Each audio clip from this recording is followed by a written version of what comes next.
Good morning. It's May 3rd, and this is Leigh Tolton and Joe Tolton. And we're the pastors for West Elkton Friends, meeting in West Elkton, Ohio. And we're coming from our living room to you, and during the quarantine for the pandemic. And we're wishing you all the best and holding everyone in the light, and grateful for beautiful weather this week.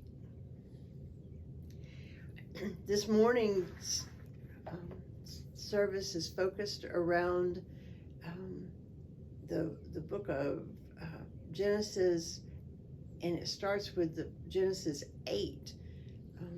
We sometimes forget about how long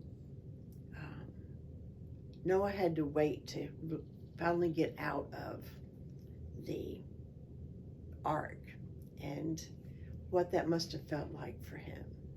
So to go with that, we're going to sing a song that's in your songbooks. If you have a Friends hymnal, it's number 23, and it's Rise and Shine.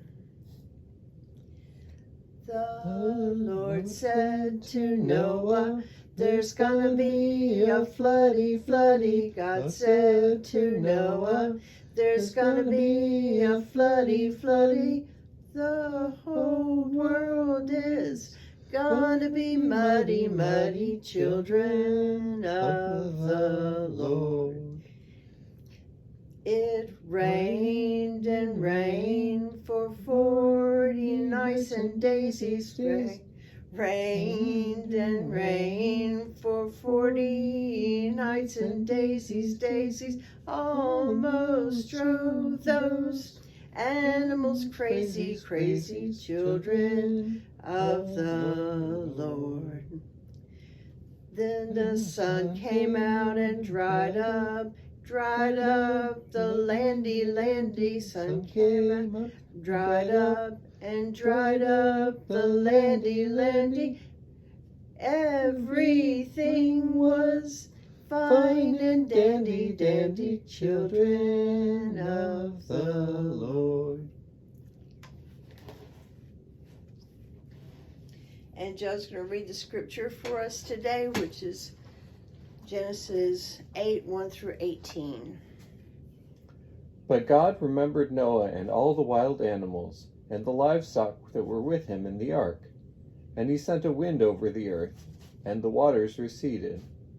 Now the springs of the deep and the floodgates of the heavens had been closed, and the rain had stopped falling from the sky.